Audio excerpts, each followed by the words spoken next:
Section 3.5, Using Boxplots for Displaying Summaries. So a boxplot is a graphical tool for visualizing a distribution, and it's especially useful when you're comparing two or more groups of data. It is best used for unimodal distributions. It doesn't really show any bimodal characteristics. Okay, the box part of a boxplot has the left edge at Q1, the right edge at Q3, so the whole box itself represents the IQR, if you remember that from our last video. There's then a vertical line down the center of it, and that vertical line represents the median. There are horizontal lines on a box plot. Some of you might have heard it referred to as a box and whisker plot before, because that's what we call the lines that extend. They're called whiskers. And those go to the largest and smallest values that are not considered to be outliers.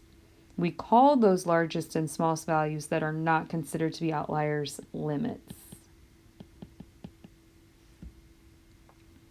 Box plots are relatively easy to draw by hand if you have your quartiles calculated. So as long as you know what Q1, the median, and Q3 are, then they're not too bad. Potential outliers are extreme observations that look like they might be outliers from a box plot. Now for symmetric data, remember that we flag a potential outlier as a value that is more than 2 standard deviations from the mean.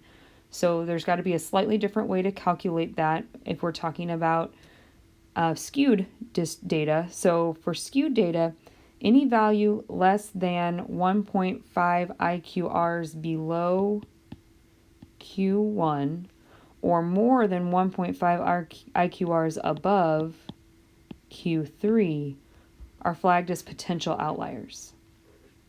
So a note, when you're drawing a box plot, you will always extend your whiskers to those limits. That's how far your whiskers go. They go to those limits. The smallest observed value that is not past Q1 minus 1.5 IQRs, and that I'm just restating this basically in a more mathy way.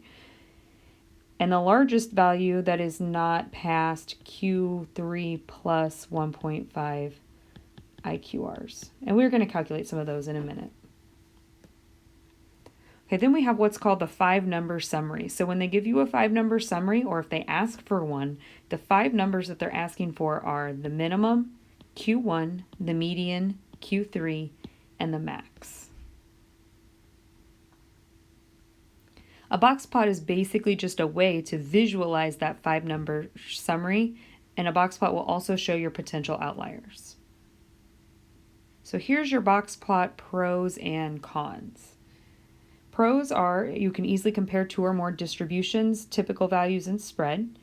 You can tell whether a distribution is fairly symmetric or not, because if it is, the median will be nearly centered inside the box.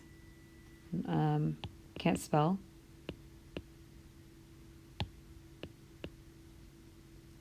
So if that median line is way off to the right or the left, that tells you that there's some skewness happening. And it can also flag potential outliers.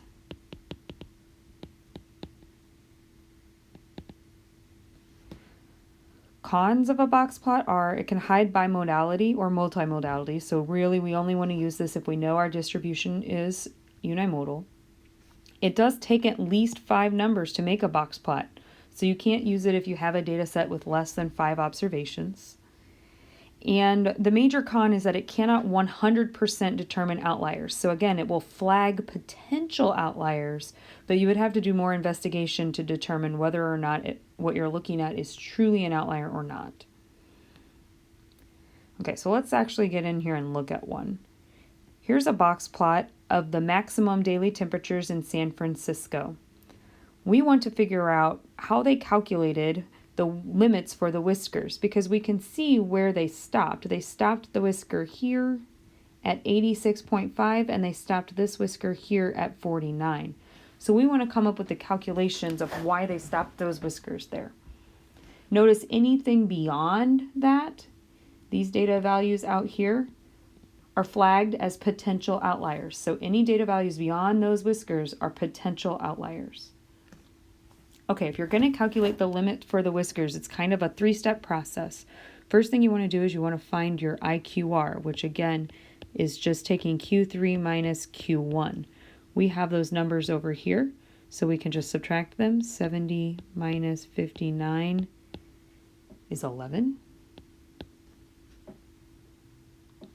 Okay, so here are the slightly harder but not too bad calculations. So the lower limit is going to be calculated by doing Q1 minus 1.5 IQRs.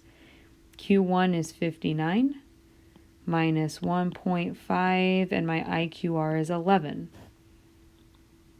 So that's going to be 59 minus 16.5, which is 42.5.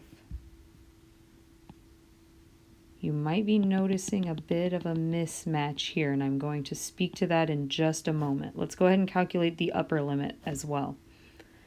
Okay, that one is Q3, so the other side, plus 1.5 IQRs. So that one will be 70 plus 1.5 of the 11, or 70 plus 16.5, which is 86.5. So on that one, we've got a match. So then the question becomes, if these are my how I calculate limits, these are my formulas, why did the second one match and the first one didn't match? The reason is that, again, if we go up here and look at the complete definition of a limit, let's see, where did I define limits?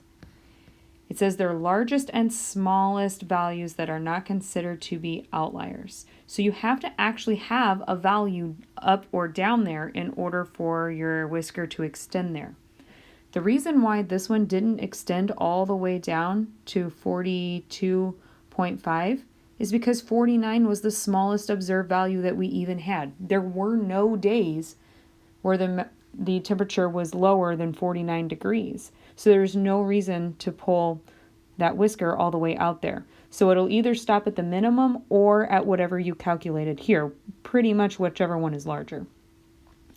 Now this one stopped at that limit that I calculated because there are other data values out here. So that's the main reason for the difference. As long as there are extra data values beyond whatever you calculate, your whisker will extend that far. If there aren't any data values out there, then it can only extend as far as what you've got. So I'm going to put that as a note here, that the left whisker